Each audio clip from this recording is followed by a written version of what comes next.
جفائیں سہ کر دعائیں دینا.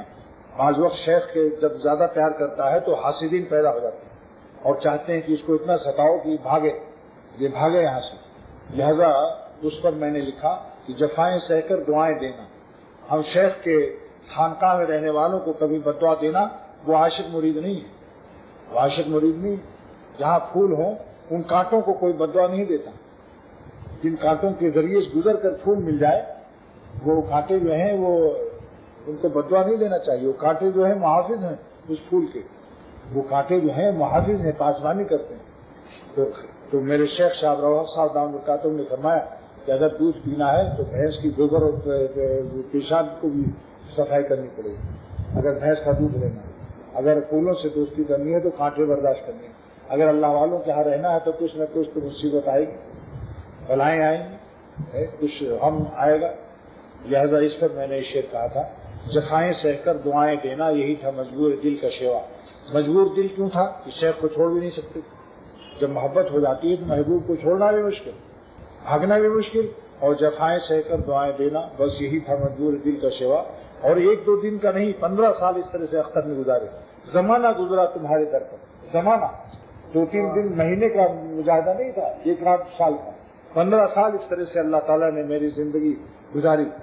اور زمانہ گزرا تمہارے در پر اسی طرح سے دل حزین کا. یعنی اے شیخ ایک زمانہ تمہارے ساتھ میرا گزرا اور حاسدین مجھے بھگانے کی کوشش کرتے رہے, لیکن ہم بھی چیمڑ تھے, سخت جان, بھاگے نہیں الحمدللہ. میں نے کہا کہ میں سارے گناہ مجھے جتنے گناہ دنیا میں ہیں ان سب سے گناہوں سے بڑا گناہ مجھے کسی اللہ والے کے ساتھ بے وفائی معلوم ہوتی ہے. دنیا میں جتنے بھی گناہ ہیں سب سے بڑا گناہ کسی اللہ والے سے بے وفائی. کی ساری زندگی تو حضرت کے ساتھ گزرتی ہے. اب آخر وقت میں لوگ ہمیں مشورہ دیتے کہ شیخ کا انتقال ہوگا تو کیسے گزارا ہوگا. یہ مالٹا چوس لو, مرغی کھا لو, شیخ کی زندگی تک. بعد میں کہا کیا کرو گے. میں نے کہا کہ میں کیا کروں گا, شیخ کو نہیں چھوڑوں گا. زیادہ سے زیادہ شیخ کے بعد مجھے فاقہ ہوگا, ہم فاقہ کریں گے. بھولے ہوئے نقشہ جوشاندہ لے کر بیٹھ جاؤں گا. حکیم ہوں تو 2 روپئے کا تو ایک جوشاندہ اگر بک گیا دن بھر میں تو 2 روپئے کا چنا لوں گا, تو پانی میں پکا کے اس کو نمک مرچا ڈال کے چنا میں بھی کھاؤں گا, میرے بچے بھی کھا لیں گے. پھر شیطان نے کہا اچھا اور اگر کپڑا نہ ملا تو میں نے کہا کہ لنگی تو پہن لوں گا, ناف سے گھٹنے تک چھپانا فرض ہے. اگر کپڑے پھٹ گئے تو میں اتنے ہی ناف سے گھٹنے تک کی لنگی باندھ کر نماز ادا کروں گا.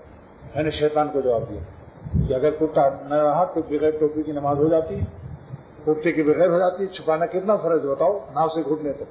پھر اس نے کہا اچھا چپل اور جوتے نہیں ملیں گے. میں نے کہا مجھے اس کی پرواہ نہیں, 12 آنے کی لکڑی کی کھٹپٹی ملتی ہے. اگر اس نے کہا اگر وہ کھٹپٹی بھی ٹوٹ گئی تو میں نے کہا میں ننگے پیر رہوں گا, وضو خانے میں جا کر پیر دھو کر نماز ادا کر لوں گا. پھر شیطان بھاگا میری جوابات سے.